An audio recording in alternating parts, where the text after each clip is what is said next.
Right back, Charlie.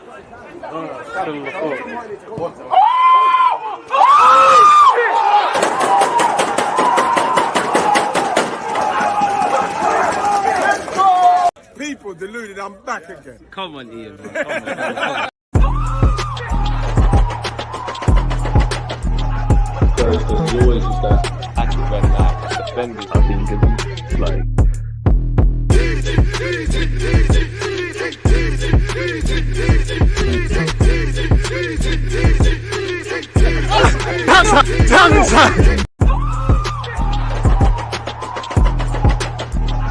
There's always just that active when defenders, I think, it's like.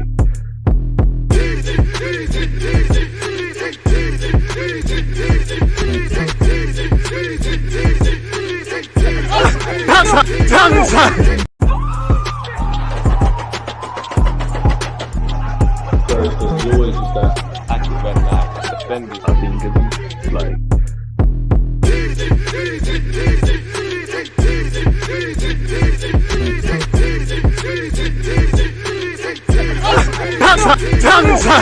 People deluded, I'm back again. Come on, Ian, bro. Come on. And with an introduction like that, what more can I say? People deluded, I'm back again. Whether you're on YouTube, smash the like button, comment and subscribe. Twitch, make sure you're following. Appreciative to you lot tuned in. Hope you're all enjoying your start to the weekend off the back of a great week. Appreciative to all of you lot tuned in. Appreciate some of you who are always here. Again, people, it's a live stream. Comment, subscribe, do all of that good stuff. Offer your opinions, questions, all of that good stuff. Josh, let's activate. One love for being tuned in. And as I said, I hope everyone's enjoying their Saturday. Obviously, where things are concerned, you actually hope Aston Villa or Newcastle could win, because it's bad news for Man United and Spurs, really. A draw's probably a perfect result. Forgive me if I'm wrong, but don't Chelsea have Brighton? Hopefully they can do a job. Unfortunately, I say unfortunate because I'm never a fan of injuries, but Lisandro Martinez is out for the rest of the season. Varane's struggling again. Someone should have told Ten Hag to shut his mouth, really and truly. In fact, let's start with some more general talking points in the world of football, people. Newcastle L pending. Again, 7 games in 22 days, 4 starters out injured, and now Bruno Fernandes is banned for the Europa League against Sevilla. Ten Hag is facing some injury crises. Again, people, United play 50 games. A club like Man United should always be braced to play 50 games or more, such as the stature of the club. But Ten Hag, this is why you don't talk too tough. You know, you was talking about Arsenal making out everybody's been fit, like we haven't struggled with Tomiyasu, Zinchenko, Thomas Partey, Gabriel Jesus, Eddie Nketiah, Saliba currently, and many more have carried a knock, major and minor. Injuries are part and parcel. Like I say, with Mikel Arteta, I've got a lot of sympathy for Mikel Arteta generally at Arsenal. And I cut him a lot of excuses. One thing, whether you're Ten Hag, whether you're Mikel Arteta, anyone, I don't have sympathy for any manager with injuries. Clearly, some teams and some players have a bit more luck than others, but injuries are part and parcel. You know, if you're a fireman, you're going to have to expect maybe to get burnt 1 or 2 times. Or if you're a chef, your finger's going to get cut. It happens. And as I said at the time, keep your mouth shut, because you could look at Arsenal, whether that's because of what we're doing with keeping our players fit or whatever work the medical teams are doing, you can't blame us. You could look at Ten Hag at the time, could have looked at Arsenal and said, yeah, they've had an easier hand with injury, but Chelsea and Liverpool and some other teams have struggled a lot more than you. Someone in life has always got it better and always got it worse. And at one point or another, it did look like Ten Hag put some voodoo on Arsenal, because the minute he started talking, it started getting a bit mad on the injury front for us. And now karma's hit him. Again, I don't advocate injury. So Rashford, Lisandro, all of the guys that are out, and every other team, I hope they're back sooner rather than later. But shut your mouth. I felt this was interesting, people, and it shows football's a funny old game. You know, as much as we don't like Spurs, Harry Kane would be welcome at Arsenal, and he was actually here. And it just shows how football's a funny old game of opinions, because at 12 years of age, he was told he weren't going to make it here.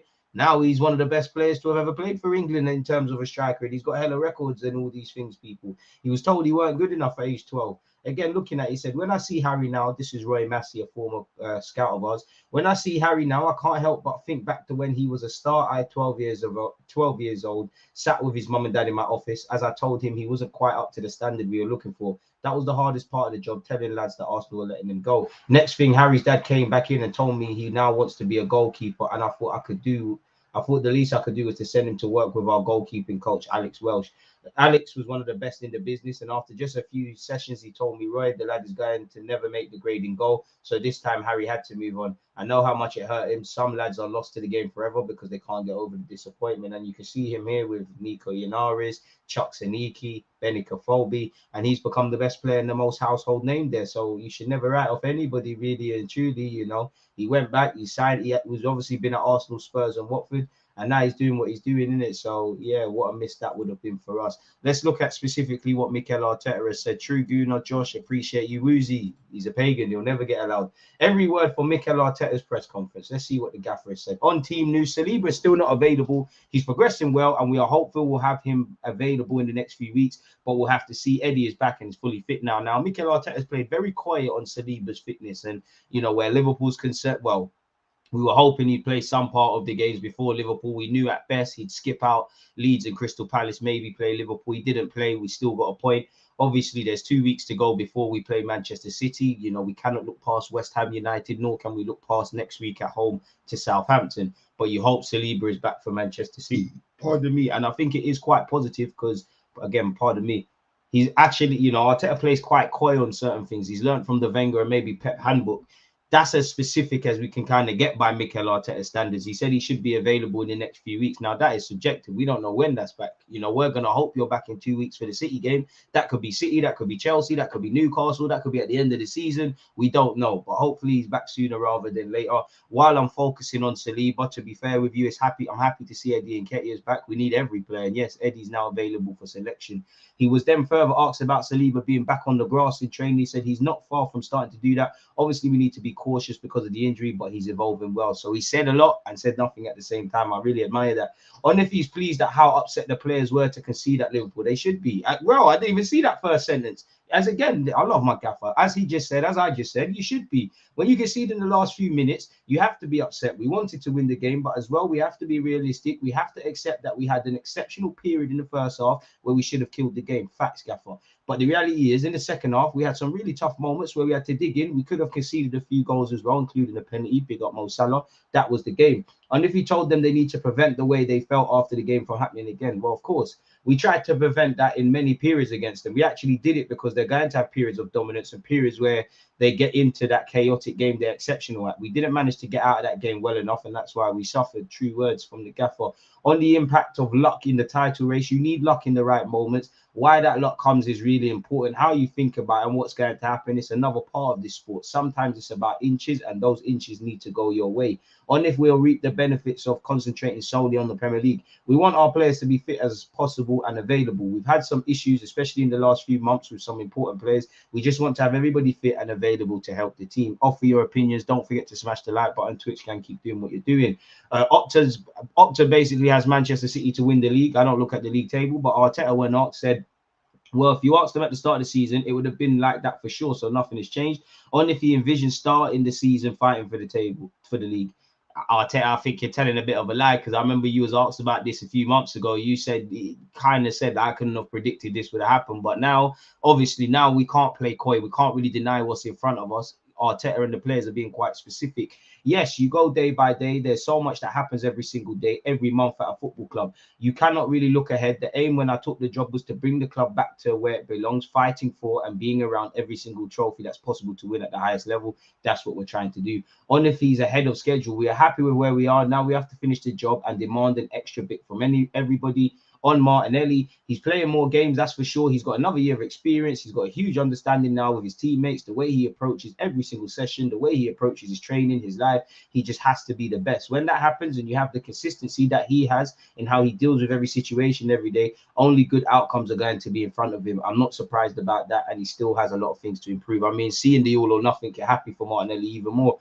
On the game he's expecting against West Ham. Now, for me personally, you know, when you look at it, West Ham have had 2 games this week. I didn't watch the Europa Conference League better yet. I don't know how much they rotated, but Liverpool rotated last week and they had 2 games. We've had an extra couple of days to prepare. Obviously, West Ham are fighting for their lives. I wouldn't quite say West Ham is a bogey team against Arsenal, and it's a team that I'm quite confident against. But at the same time, West Ham don't make it easy for you. And all we need to do is look at last season. Forgive me if I'm wrong. Did we not come from 2 goals down to draw 3-3? It's these sort of things. You're going to drop points in the season, but it's these sort of things we need to minimize if we are going to, you know, bring the big one home. Essentially, it's these fine margins. West Ham are fighting for their lives. It's the master against the apprentice. As much as Pep's learned, I mean, Arteta's learned from Pep and Wenger and La Masia. David Moyes is his granddad, essentially. And you can't have nothing but respect for someone that's cut out a top-level managerial career at West Ham, at Everton, and all the things that David Moyes has done for the longevity he's done. So we cannot sleep on West Ham. The stadium, it's not quite Upton Park, but it'll be rocking. The journals pushing the narrative if we don't win the title.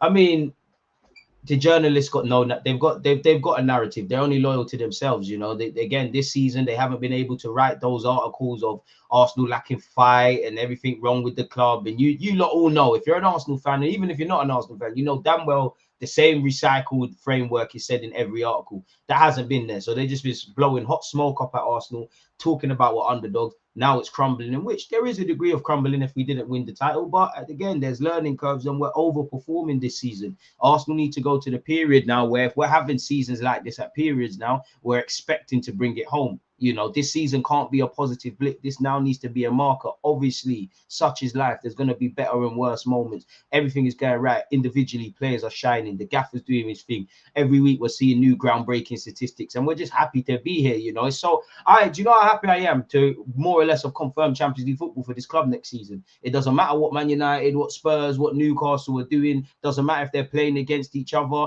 You know, even Liverpool, Chelsea last week, you know, it didn't affect us. I'm happy, but we've earned the right. And that now needs to continue, really. The journalists got no morals, man, but you know this already. It'll be a very difficult game. We know we've been there a few times and we always find it really, really tricky and difficult. I know David really well and how he's going to prepare for the game as well. And we are ready. It's going to be a fight. It's going to be another big derby for us. And we're going to have to be at our best to win it. And again, if we drop more points, I don't think you can afford to lose. Well, you have to be respectfully to West Ham, Southampton, Nottingham Forest, Wolves. Again, you can't just look at them. But I think the only time Arsenal could even consider dropping points is against City, potentially Newcastle and Chelsea. And I don't think there's much margin for error. I think the club needs to go on a near enough perfect run like what we was doing at the start of the season. I personally don't think, on one hand, I say that, I don't think we can afford to drop points personally. United should still make top 4. They should, you know, I think they will, but they're making it difficult. Newcastle's a problem that won't go away. You know, mathematically, Spurs are not away. You know, again, even teams like Brighton and Fulham have an indirect chance. I personally don't think anyone's talking about Aston Villa, if I'm completely honest with you.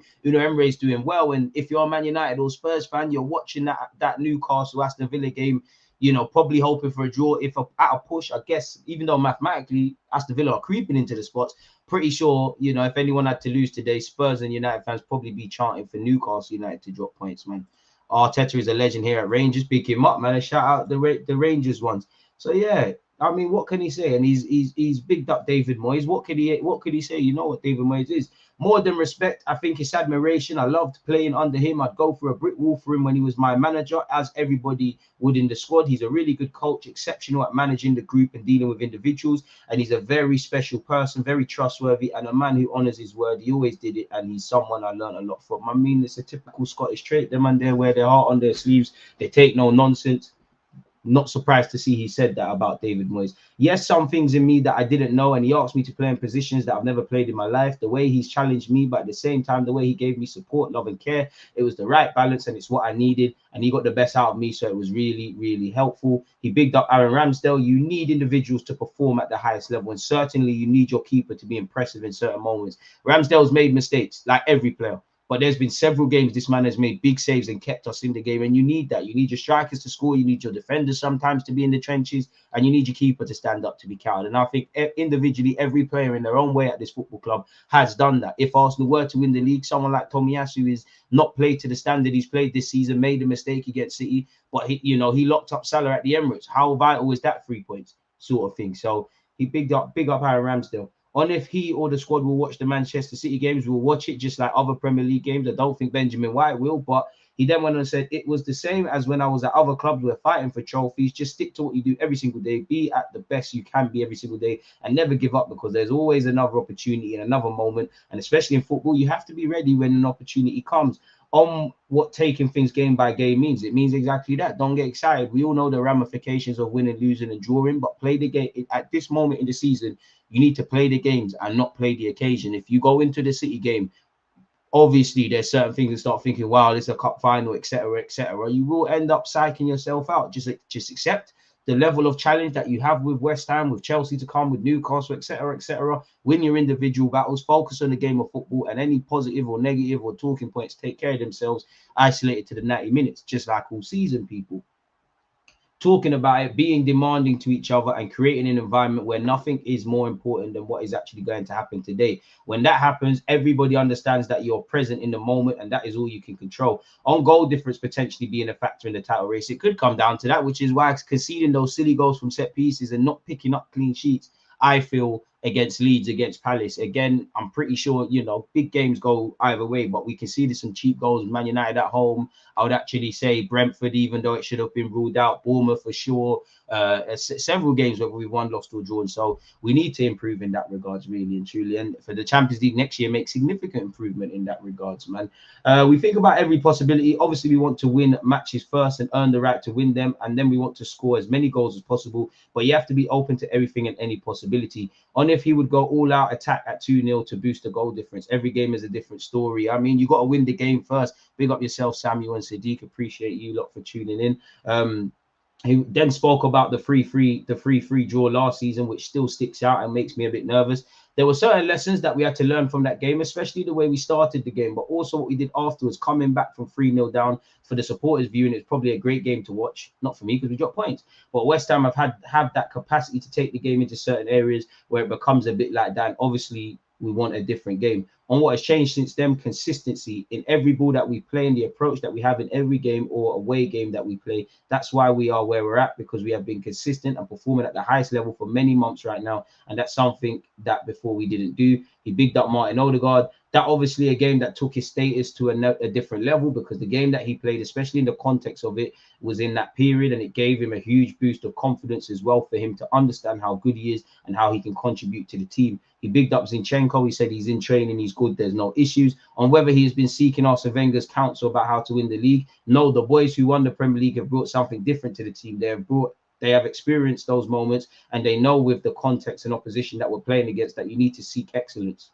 Fair play, Gaffer. You have to be perfect in everything you do to really earn the chance to be there, and other thing is to win it. Now we are there, we have to win it. We have to win it, so we have to be exceptional in everything we do.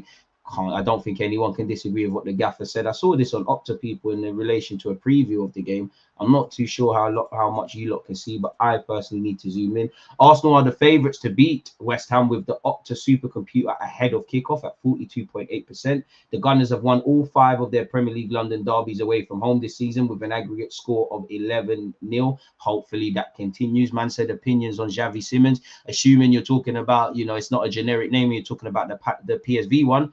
It's gone from being a wonder. You know how you see these young players, they're always gassed up, and he's played for Barca, Paris Saint-Germain, all these things. He's been on YouTube since probably 13 years of age, and that. Nice to see there's some correlation. I think he's good, man. We saw in the 2 games against us, more so away from home. He's a good player, can play out wide, can play in midfield, you know, been called up to Holland. You know, if there's any truth in us really wanting him and having to look at him, we could do a lot worse than Xavi Simons. I don't think he's a priority. It's more of a sense of he's a good player with scope to improve a tenfold. I don't think he's necessarily defined as a footballer that ready-made 8 or 6 in that curtain raiser, but he would tie in great, man. You know, bring him, Gravenberch, all these guys have been linked with, essentially. West Ham have lost 8 Premier League games against Arsenal after scoring the first goal, including the 3-1 defeat on Boxing Day this season, which is probably fresh in the mind of the players. Arsenal will be looking to pick up their 6th London derby away win of this season on Sunday as they make the short trip across the capital to face West Ham United at the London Stadium. Once again, the Gunners have won all 5 of their London derbies away from home in the Premier League so far this season. That's fantastic.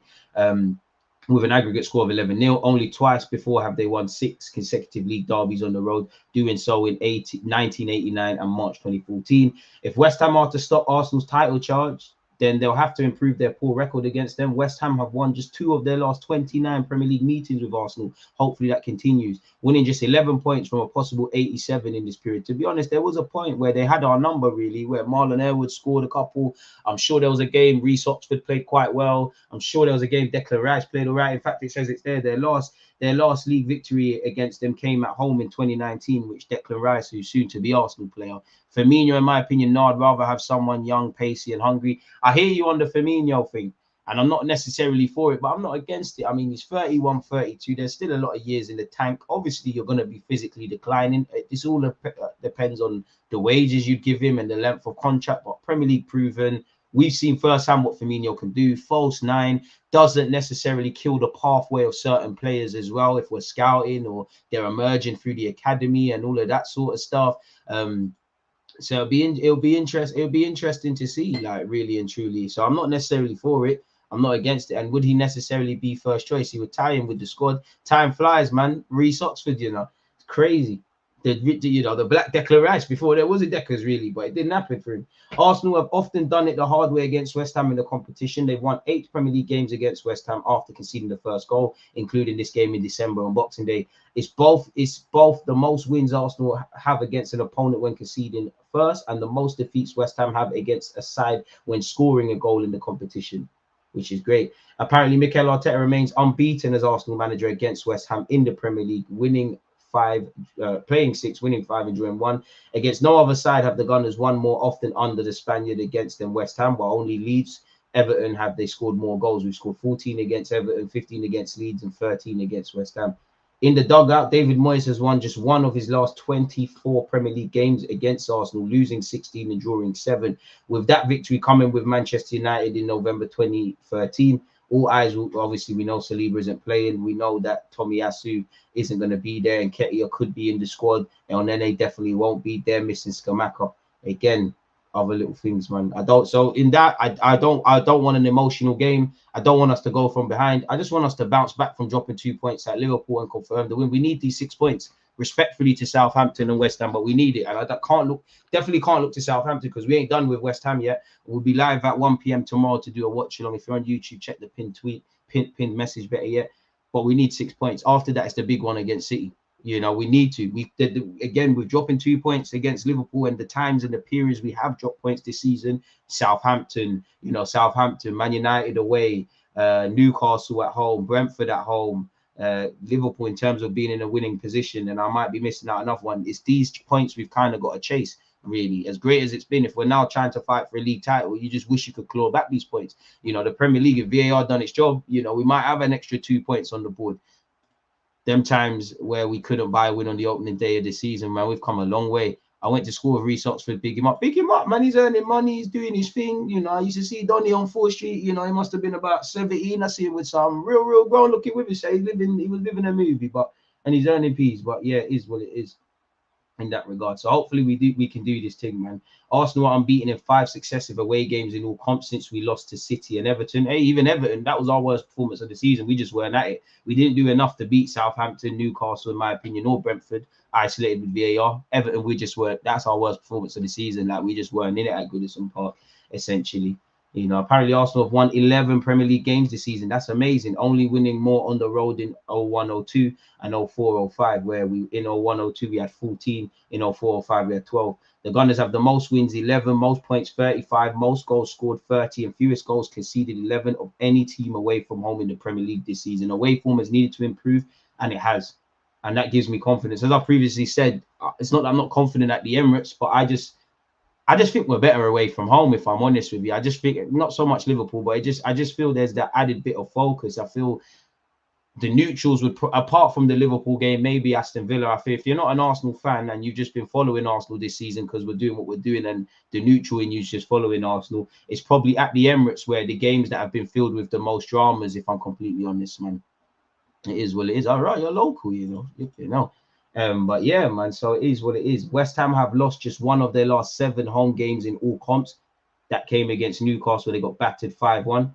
They previously defeated Everton, Nottingham Forest, AEK Lanarka and Southampton at the London Stadium in this run, and they've got draws with Aston Villa and Chelsea. I don't know about Chelsea; they're pretty sure they're pretty lucky they're not in the relegation battle. But Aston Villa are fighting under Unai Emery indirectly for Champions League. You know, you look at the league, boy, you can't really rule out Aston Villa. I'd like them to do it for our former gaffer Unai Emery. Again, West Ham have played 2 games this week, people. They come into this game following a 1-1 draw at Gent in the Conference League on Thursday in Belgium. Danny Ings netted their only goal. David Moyes' side have won as many games in the Conference League this season, 8 out of 9, as they have in the Premier League, 8 out of 29. Overall, half of their 20 competitive wins this season have come in European competition, including qualifiers. Crazy, man. If you fall short of the title, is there a specific period where you look back and think that's where it went wrong? I wouldn't say a period. I would say games, because, you know, last season, when you look at when we crumbled for the top 4, we didn't react. I think when we've taken disappointment, we've reacted very well. Like, we're dropping. I hope we do it tomorrow. But when we drop points against City, there's an instant reaction. United in September, there's a reaction. For me, it's more the fine margins. It's more even games we've won. Again, every goal that's been conceded, any team would say it's a poor goal and things like that. But I would say at a push, as great as our away form has been, we've gone to like Hector, you're a United fan, for example. There's been grounds where we've done well, which we don't typically. You know, we left Anfield with something, but, you know, Anfield, Old Trafford, Goodison Park, St Mary's, we haven't picked up any wins here. You know, these are the bogey grounds for Arsenal. These are the grounds that are difficult for any team to go to in the Premier League. We haven't really picked up that. So as great as our away form has been, and for me, I can't underestimate how much of the positive and how happy I am that Arsenal have done that. How far does it go if we still ain't picked up them sort of wins? And it would be more so periods in games. You know, we took the lead, forgive me if I'm wrong, against Southampton. Brentford, again, VAR should have done its job, a bit like Southampton, for a penalty, but we didn't do enough away from that to win the game. Newcastle, we struggled to break down a low block. Draws happen. We should have had a penalty. So it's more so me looking at games. I go back to Man United in September as well. We lost the game. We were good in periods, but we lost the game. We kind of signed up for that result when we had to rock up with Lokonga in the midfield because El Nene and Partey were injured. So could I say that's a result of planning? We've done well to shoulder Jesus being out, but now we've got a couple of injuries. So like if Saliba being out, big up Rob Holding, you've done well. But if Saliba being out has a knock-on effect for our results, then it's more so, it's a great question. It's more so these sort of periods. So it's more the fine margins, really. Next season, we have to improve a tenfold defensively. And we've done that statistically. We're one of the best defensive sides. But on paper, I wouldn't describe Arsenal as a great defensive side. I'd describe us as right now a great attacking team with fight and Arteta ball and things. So that just tells me we're doing good, but now we can chase greatness sort of thing. So we'll have to see. Obviously, Declan Rice is going to be the poster boy of a game like this, isn't he, people? He's the only player to have played every single minute of West Ham's Premier League campaign so far. Durability, that draws me to wanting you to sign for Arsenal. Only Bowen and Ben Rama have created more chances than he has. Fair enough, I didn't know that. Everything goes through Rice. He's averaged 51 successful passes per 90 in the Premier League this season, 12 higher than any other player in the squad. While he also averages the most ball touches, 72, and is one of the Premier League's leading progressive ball carriers of central midfielders. Ball carrier, not really a dribbler, in the competition. Only Rodri and Kovacic, on average, play more progressive carries per 90 than Rice. Obviously, it's probably got to be a bit adjusted, but that just tells you there's a bit more to Declan Rice, really. Declan Rice scored his first Premier League goal against Arsenal, netting the only goal in a 1-0 victory for West Ham back in 2019 as a teenager. Smashed the like button, time flies, really. Big up Gabby Jesus. Apparently, no player currently in the Arsenal squad has scored more Premier League goals against West Ham than Jesus, with 3. Those coming in 3 different wins for former club Man City. Rice, moving away from Rice, Jesus' goal at Liverpool last weekend was his 53rd in the Premier League that he scored in 66 in total, and he's still yet to lose any of those games. In fact, he's now only 1 away from James Milner's Premier League record of 54 games scored and never losing. Let's get that done. All 66 of Jesus' goals have come inside the penalty area. No player has scored more goals in the competition, with them all coming exclusively inside the opposition's box. If Jesus fails to find the net on Sunday, then Arsenal should be able to count on his Brazilian compatriot Martinelli. The youngster has been involved in 4 goals in 4 games against West Ham, 1 assist and 3 goals. Against no side has he been involved in more Premier League goals than versus West Ham with 4. I mean, he's in my FPL team. Don't forget to like and subscribe. Skamaka and Antonio are out. If they're out, fair enough. Or do you mean they're in? So yeah, the supercomputer on football's one on a football pitch, not on paper, but It says we should be winning really and truly. Again, people, it says Arsenal are more likely to win this with Gunner's chances rated at 42.8%. The home side, West Ham, can't be ruled out at 28.8%. Really, we find ourselves 6 points ahead. We're going to know where we stand because, again, City are playing Leicester. I could be wrong. Again, big up Dean Smith and that. I don't give you a lot of snowballs chance, but I'd love to be proven wrong. Anyone that can do us a favour against City is more than welcome. West Ham are not out of relegation trouble yet with a 3-point cushion between themselves and the relegation zone. However, with 6 teams below them in the table, Bournemouth, Leeds, Everton, Forest, Leicester City and Southampton, the Opta supercomputer is giving David Moyes' side just a 4.9 chance of dropping down to the Championship at the end of this season. Should be very interesting. Is there anything else here to say, people? We're doing what we're doing. Our away games have been particularly enjoyable this term as we've registered more wins, points and goals than any other travelling team in the Premier League. Plus, we boost 100% record in our 5 previous London derbies this season. Again, West Ham have finished 6th and 7th in the last 2 campaigns. They probably won't do that now. They're not really building on what they're doing. They've won just 8 of the 29 games they've played so far. They've got a run of 1 victory in 11 matches either side of the World Cup, did most of the damage and whatnot. But of late, they've actually turned things around, really. Their gaffer said, I think we're in a better run of form. If I take Brighton and Newcastle out of my head, defensively, we've been pretty solid. I said at the time that the Newcastle game was a bit of a freak. Let's hope it was. We will think of more positive games and hopefully we can do those again and show exactly what we're about. We didn't play so well against Gent, but we picked up some really good results in our last 10 Premier League games. We've had a good total of points. So we're going to need to be at our best to really get something out of that, really and truly. I think we've covered all those statistics. Where is it? Because I'm pretty sure I've got their results. So again, when you look at it, in fact, where is it? I think when I did the maths, they've taken 7 points from, oh, the screen's gone. They've taken 7 points from 12 people. And they did beat Fulham, which Fulham on paper, you can't discount that at all, really. Why is it not sharing the screen with you? Look? Where is it? West Ham. Again, you look at their last few games, he said, excluding the Brighton game. Again, they lost to Brighton. Let's exclude the Europa League because to a degree it's irrelevant. But they lost in the Premier League to Brighton. They drew with Aston Villa, which is a good point. Battered against Newcastle, beat Southampton. And then obviously they've beaten Fulham. So in their last available 9 points, they've picked up 6, really. They've been on a decent little run, really. It's not as bad as relegation form would suggest when you look at some other teams. Really smash the like button. 40 likes, appreciative of that. So we're going to have to see. Arsenal have kept only 2 clean sheets in their last 10 Premier League games against West Ham, though. Arsenal have lost just 1 of their last 14 Premier League games against West Ham, winning 10 and drawing 3. Last season, we drew against them. Martinelli has scored 3 or assisted 1 in all 4 of his PL games against West Ham. I'm sure you did a madness against West Ham when Freddie Ljungberg took charge of the club. So hopefully that's a good omen. You're in my FPL team. Trossard scored on his Premier League debut against West Ham United. So hopefully we need all these positive omens. Apparently there's been a goal scored in the 38th minute of each of the last 3 meetings between West Ham and Arsenal at the London Stadium.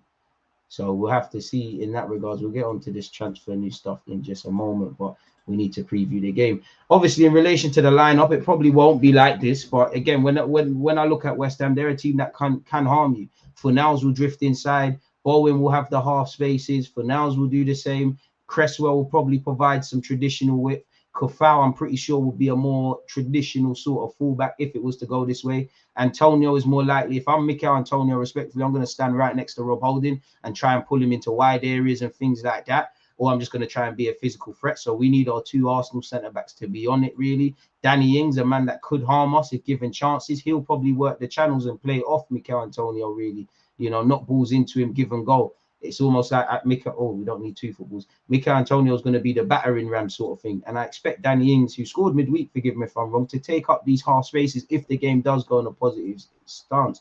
Declan Rice, when asked, will go forward. And so will Souček. You'll see rotation, really. I'd imagine in a game like this, Souček would be the one to go further forward and be more adventurous across 90 minutes. Declan Rice will have his chances. And obviously the centre-backs would have to be a high line. So West Ham do have things that they can cause us trouble. If the game goes the way I want, where they're extremely narrow and it's more 2 banks of forward, a rigid 4-4-2, and you've got everyone behind the ball where I want it to go, then we're going to just have to unlock that defense, really and truly.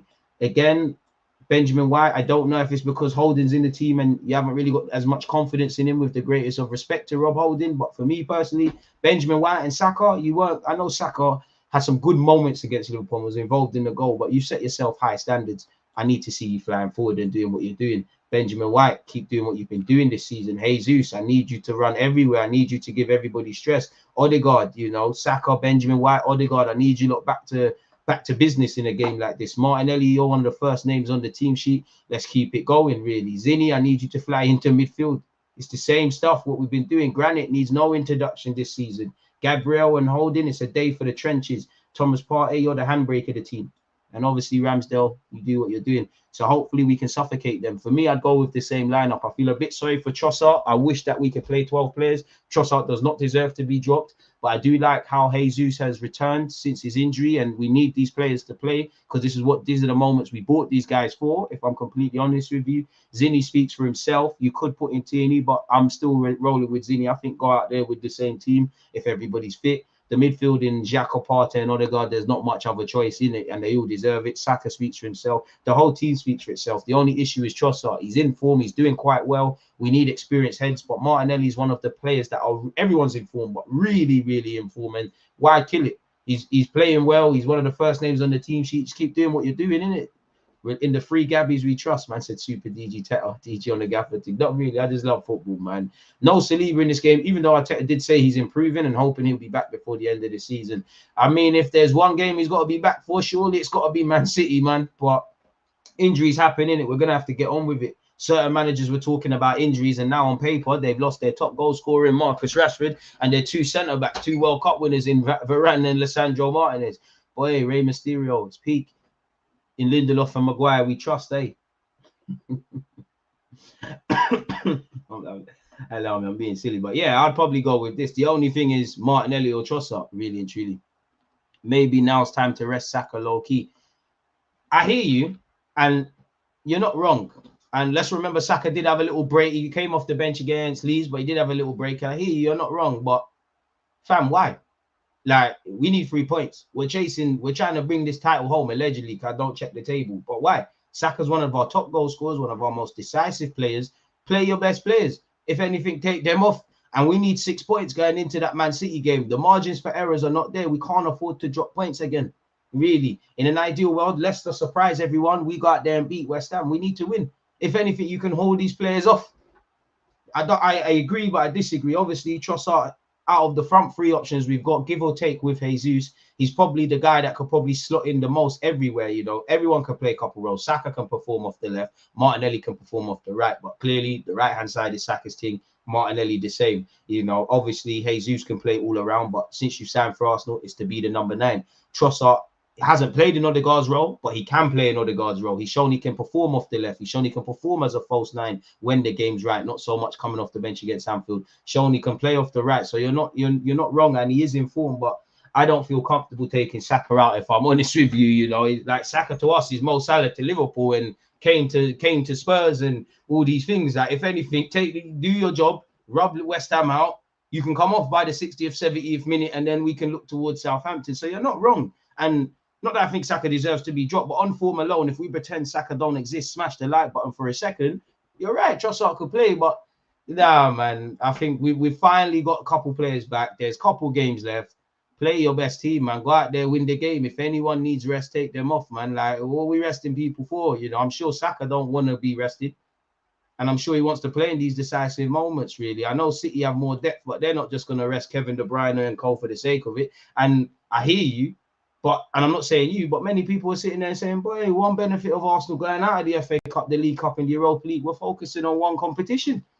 So where's the rest? Fair enough. If we were City and they got all them games and they played Bayern Munich and things, yeah, but it is what it is. And to be honest with you, if Arsenal go the way we want our club to go, these men have to be prepared to be able to do this, because I don't want to go. I'm never a guy that's going to sit here and say, I want to be out of cups. I want us to get to the latter stages. So these lot need to be prepared to play a few times a week. As Arteta said, if you can't play three games a week, 3 games in 10 days, you can't play for Arsenal.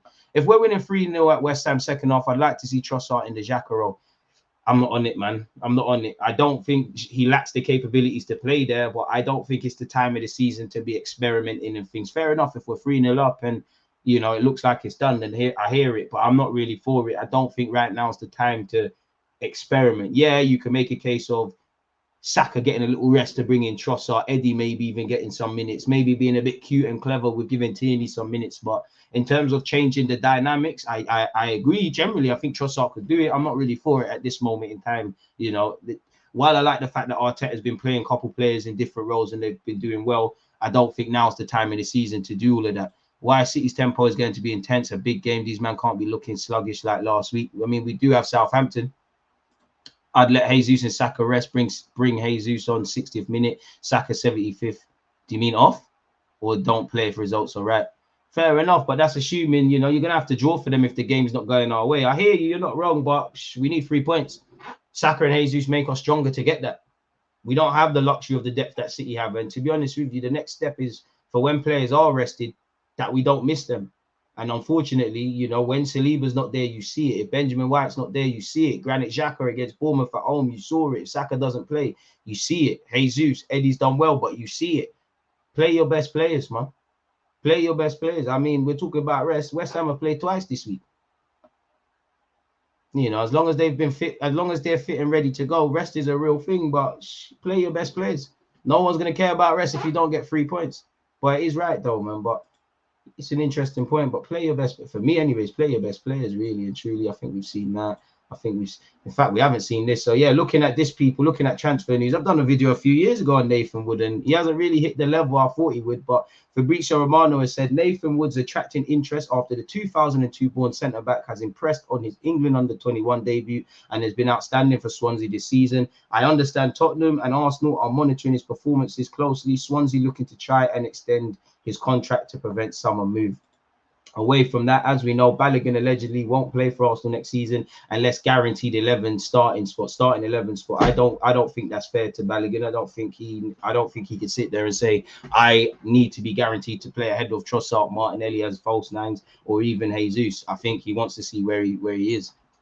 First 10 minutes better, Aston Villa better, deserved goal. Ramsey's taking the lead. I'll be watching that in a minute. Shout out to you, Sadiq, for keeping me updated with that. But for what it's worth, Balogun does not want to return to Arsenal next season unless he is guaranteed first team minutes. The 21-year-old was sent on loan to Liga side. Wow, what a way to spell Liga side. Reims this season after struggling to break into Arteta's plans. Balogun has attracted plenty of interest while out on loan and would prefer a permanent move away to secure more minutes rather than fight with the likes of Jesus and Nketiah for a starting spot. He has 18 league goals. Hopefully across the weekend he does more. I bring Victor Rugg. I thought we had City next. No, man. Southampton next at home. Aston Villa tomorrow. Man said Aston Villa. West Ham tomorrow. Southampton next week. Then you got the City game, lad. And there's gonna around the City. What is it? Is it not City, Newcastle, Chelsea? I don't know where the rest is gonna come. Ramsey's having a good season, man. Respectfully to Aston Villa, they'll end up selling him soon. The Arsenal are keen to hold on to Balogun and are currently in talks with the player and his reps to try and convince him to stay at the club next season. The Gunners have not ruled out offering Balogun a new and improved contract to reward him if he chooses to stay put in North London next season. His contract expires in 2025. He signed a 4-year deal in 2021. Hopefully there's an option of a 5th year, so that gives us a bit of wiggle room, but hasn't said it there yet. I mean, if Balogun wants to play, fair enough. If not, make peas on him. Arsenal have allegedly asked Real Madrid for information on Diaz. Real Madrid won at least 25 million euros for the young Spaniard, young-esque sort of Spaniard, people. Big up Gabby Jesus. He said he passed his driving test. Rice is meanwhile said to be a particular admirer of how Arsenal play, seeing that as one of the best approaches in European football right now. He has raved about them while watching them with the rest of the West Ham squad. I mean, if you want to sign for Arsenal, help us out tomorrow. And hopefully you are a spectator in the midfield like a lot of us will be watching the game, people. On that, please set your reminders for tomorrow, people. Once again, we're watching West Ham Arsenal together, which hopefully is a good game of football, essentially. Where is the link for that, actually? You know, that's shameless. Plug the clock. Smash the like button. Every like button helps the engagement, helps the platform get out there. In fact, hitting the like button and commenting when the video is done, / the live section, probably the most important thing you can do for a content creator. Thank you in advance to those of you who have done such, people. Away from that, though, allegedly, Mikel Arteta wants a different profile of striker. Mikel Arteta now wants Arsenal to sign a player totally different to what he's got. Fair enough. Arteta is pushing Arsenal to sign a striker with a profile completely different to the current members of his squad. The Gunners are in the market for a new forward this summer, and Arteta is urging the club's board to target a physically gifted and powerful striker. The Spaniard is pleased with his current squad and their style of play, but feels they could benefit from another option up front, especially when we, I would say the Liverpool game showed when we're defending, actually having that number 8 that can hold on to the ball, having another number 6, having a striker when we're camped in our own half, you knock it into him, Van Dijk fouls and we get further up the pitch. Sometimes when we've played low blocks, the luxury of maybe just being a bit more direct rather than being patient, just putting it into the box and having chaos, it makes sense really because our strikers are a bit similar. Martinelli and Trossard, they're not really physical handfuls for the centre-backs per se. Eddie Nketiah and Jesus, in many ways, I'd say Jesus. I mean, Eddie Nketiah is the more traditional striker. Jesus is a traditional 9, but in many ways, he's not. So maybe we could deal with that. Aston Villa are running riot on Newcastle. Again, the draw's a perfect result. Big up Eddie Howe. I've got time for you. I like Unai Emery, so may the best team win in it, really. As long as it's bad news for Spurs, Man United, or anyone else aspiring, really. But it makes sense if Arteta wants that, but it doesn't shed any light. But apparently Arteta believes his striking department is lacking a physical and tall striker to give his side more balance and options going forward. I mean, unless we could find Adebayor when he was at Monaco, Giroud when he was at, when we signed him, that sort of skill set, surely it's going to cost a pretty penny. I've already said, for me anyways, not that I'm in charge of making anything for Arsenal. In an ideal world, I would like a couple of signings, and I say a couple, it's not really a couple. I would like a right back. I would like a right-sided centre-back. If Tierney wants to leave, I would like a left-back. I think we need 2 midfielders. There's no 8 or a 6. We need both of them. And if we could find someone like Trossard that can play across the front 3 or a traditional striker, I think we could do with another body. Obviously, that has knock-on effects for maybe Reece Nelson, his future, whether he signs a deal or not. And obviously Balogun and Cole people. Villa are ripping apart Newcastle. Well, hey, it sounded like Newcastle have been caught absolutely cold in that game, really. So we'll have to see. Balogun's set to return. So yeah, you've got Balogun on paper, Jesus on paper, and Nketiah on paper. The luxury is asterisk next to Martinelli and Trossard, who can play as false 9s. For Arteta, he's also said Smith Rowe can play as a false 9, so that's 3 asterisks. So I think we do need one, man. I just hope the backroom staff improve and identify that sending players on loan should only be done when we're in power. Coming back with no contract makes sense, maybe in Pepe's case. Yeah, I mean, Pepe's only gone on loan really because we couldn't sell him permanently. We're just trying to, in an ideal world, he'd have been doing kind of what Balogun's doing, having a great season. The very fact that you lot haven't seen a live stream or a video from me saying the title, like, why did we loan out Pepe? That's what it should. That's probably what it was designed to do. We know why he's not at the club, but if he was playing in a good form, you're enticing other clubs. It's going to be interesting to see what we do with Pepe.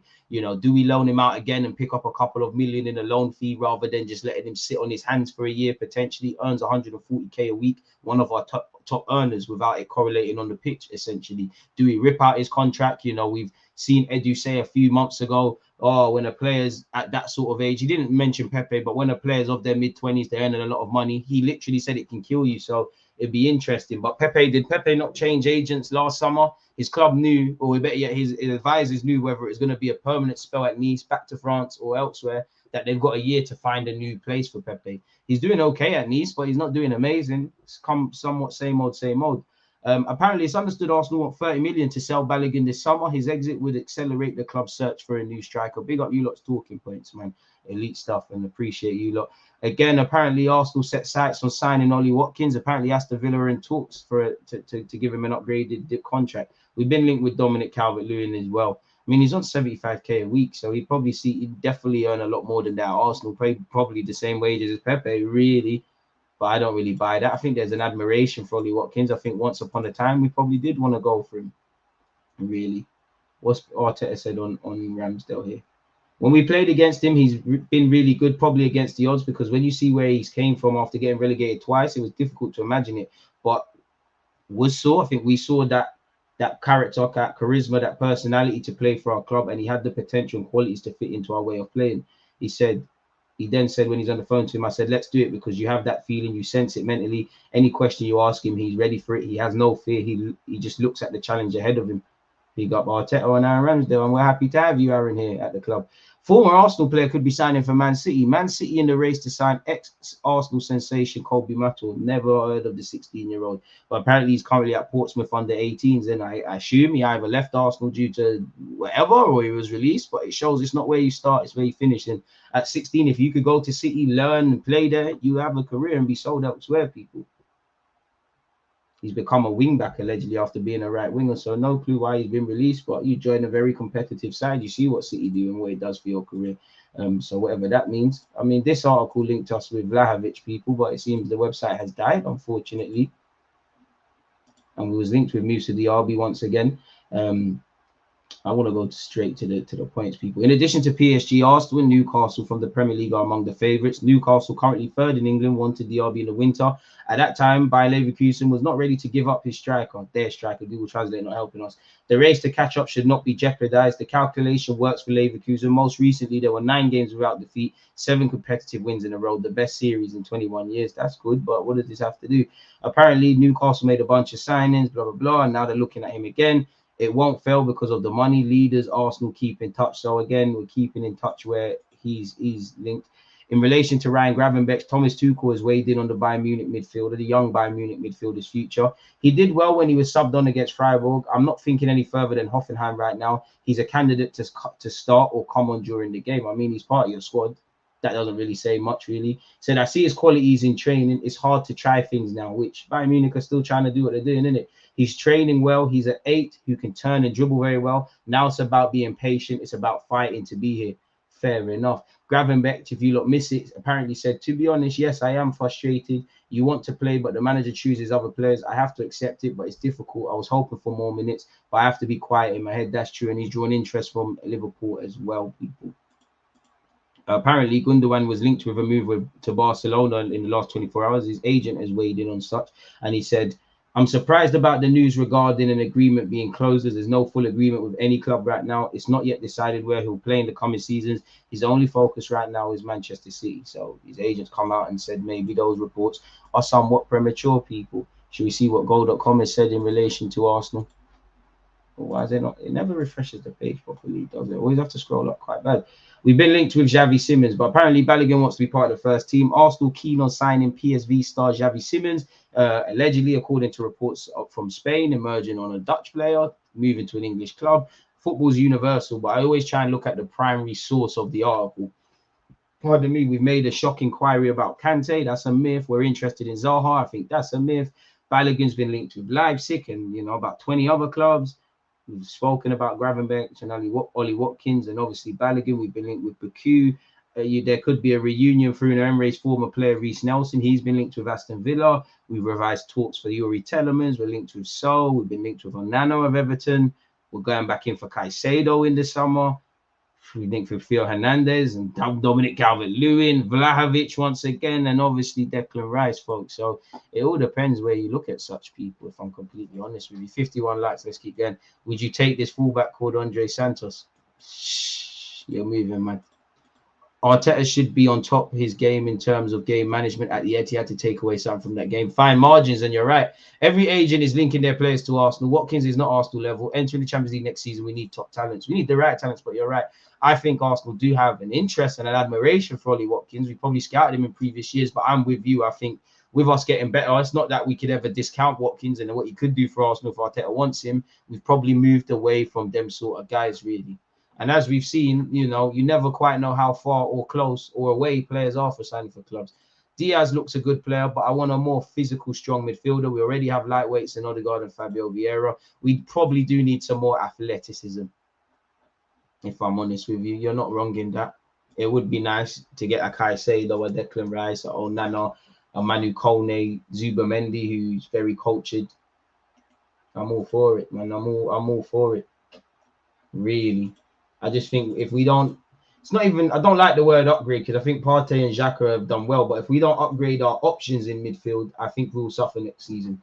And I mean that with the greatest of respect. I do like El Nene would stay for me next season and be part of the squad, and maybe this time next year, El Nene be filtered out, and naturally we'll address that. I think Jorginho's got some qualities, but I think, really and truly backs are against the wall. And I do like the options of Odegaard, Smith Rowe, Vieira being 8 spot, backs against the wall, genuine Champions League quality options currently at this football club. With the greatest of respect to Jorginho and what he does in the squad, it's Granit Xhaka and Partey.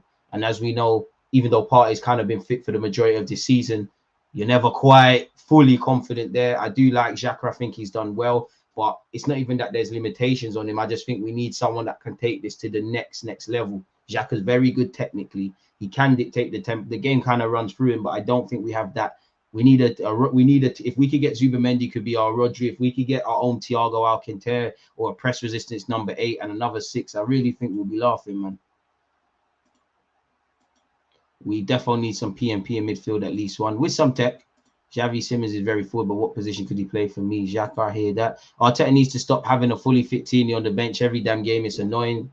Zinchenko is doing really well, but he's not that good not to sit on the bench sometimes. I mean, to be fair, we're second in the table. I mean, everything. I know Arteta's made mistakes, but his decisions have been vindicated and backed up. If the form was inconsistent in players, like when Willian's starting and you've got potentially a young Reece Nelson on the bench, Martinelli on the bench, Pepe on the bench, then yeah, but if it's working, I'm not saying you're wrong, but if it's working, we can't really complain, can we? I do agree, Tini should be getting more minutes. He definitely should have got more minutes at Anfield. So yeah, I'm not hearing this not Arsenal level thing no more. Our best players have been rejects, and man, we didn't expect to perform for us. The superstars have a history of flopping at Arsenal. Also a good point, where if you're honest with yourselves. I always say I just want the right players. If a guy costs £2 or he costs 200 million, fair enough. We've seen cheap additions, which on the face of it, excluding the wages, would be Willian and Tomiyasu. When you perform like Tomiyasu, it's a shrewd addition, it's a smart signing. It doesn't matter whether you sign someone for free or on the relative cheap side. If they're not performing, there's issues. So it don't really matter. We just need the right players, man. We've seen big money players deliver and big money players flop, and we've seen the latest ones as well. So we need the right ones, and I think Arsenal will, because every signing we've made hasn't been necessarily universally popular. I wouldn't say anyone had anything to say about Trossard, potentially a bit disappointed because of the pursuit of Mudryk them times, fair enough. I wouldn't say anyone was disappointed with the signing of Zinchenko or Jesus, fair. Odegaard, definitely, because, Real Madrid, blah, blah, blah. He was given a tough time in January. Fans said we should probably be getting Maddison and Buendia. Ramsdale, definitely at the time. Benjamin White, definitely at the time. There's probably a couple of other examples. So I do think we'll go for the right ones, if we can. Vlahovic still an option. I have watched him, man. They love the guy. Always talk about him. Vlahovic still an option. I mean, he's going to cost top money in it, so maybe just bring in the right players. And for me, I just dream that in September the 2nd or whenever the window closes, that we've addressed midfield. We've got Partey and another 6 and the luxury of El Nene if need be. You've got Xhaka doing what he's doing in the 8 role. You've got the next 8 on his toes already to eclipse him. You've obviously got the other players we've got, and because naturally, we're gonna have to filter out some of them. I'd imagine this time next year, if Jorginho's still here, I think he'll be thinking about maybe going back to Brazil or potentially Italy. Who knows? If we were to win the league, maybe Jorginho says, you know what?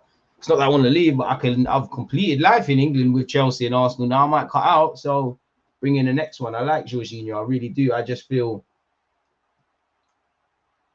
in the day and age of athleticism in the midfield, I think it's not that you're set up for failure with Jorginho, but you're kind of set up for failure, If you're them games where you're just holding on to the ball, you can get away with it. That's why if you signed the centre mid and you've got someone that's done what Jorginho's done in the game on the bench against Liverpool, you have to utilize him. But at the time, I can understand why he wouldn't come on. You have a problem on the Jorginho can't help us on the transitions for all them interception stats and all these things. I'm not knocking the guy, but he has an issue in that.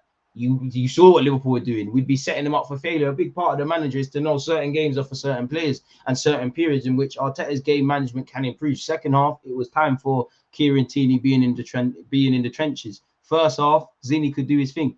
He's a good stopgap signing for the moment. Yeah, you have to be a bit cute and clever. And, when I look at Jorginho and when I look at Trossard, I think, they're the sort of signings that, the sort of logic that saw us try to get Cedric Marie and Willian, and ultimately them ones didn't work out. Zinchenko got Salah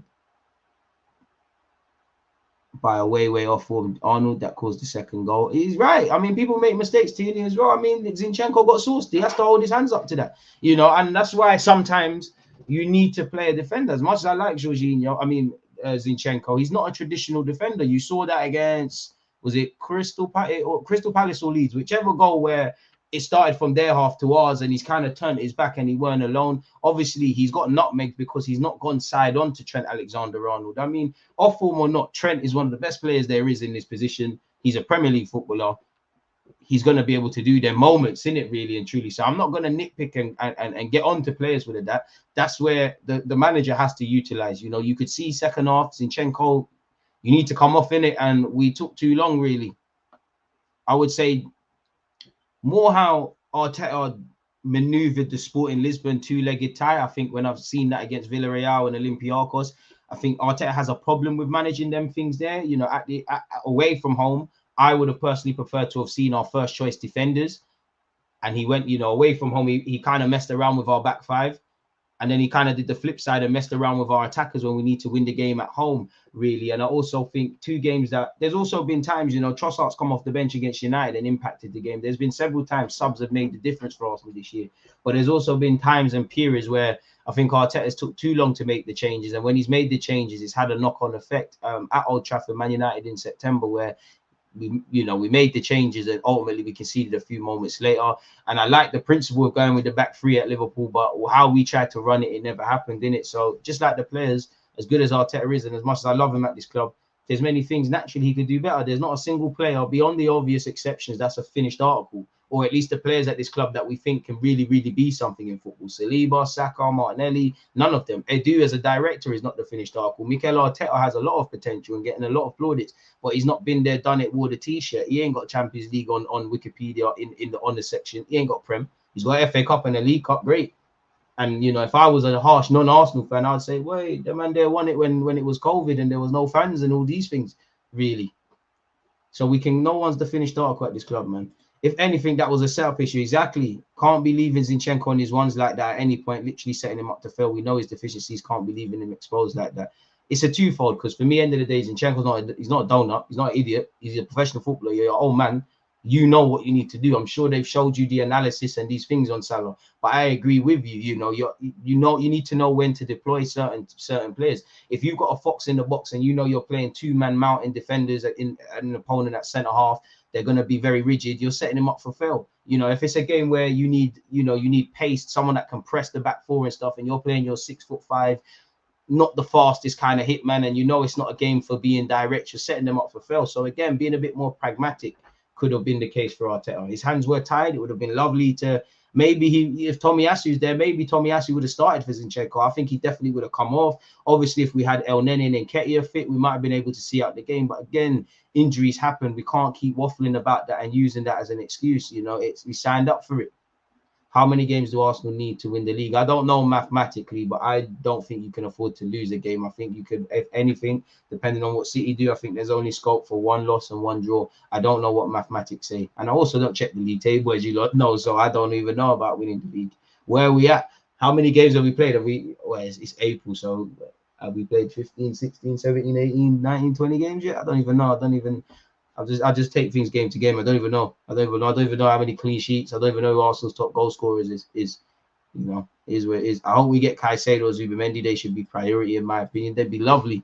The only thing is Caicedo, Brighton's hands have been strengthened by a new deal. The fact of they're moving a bit forward as a club, they're going to have Europe, and Brighton have shown they're more harsh negotiators. Now, West Ham have priced Declan Rice out of a move for years, but their hands are tied. No willingness to sign a new contracted until 2024 with the option of another year.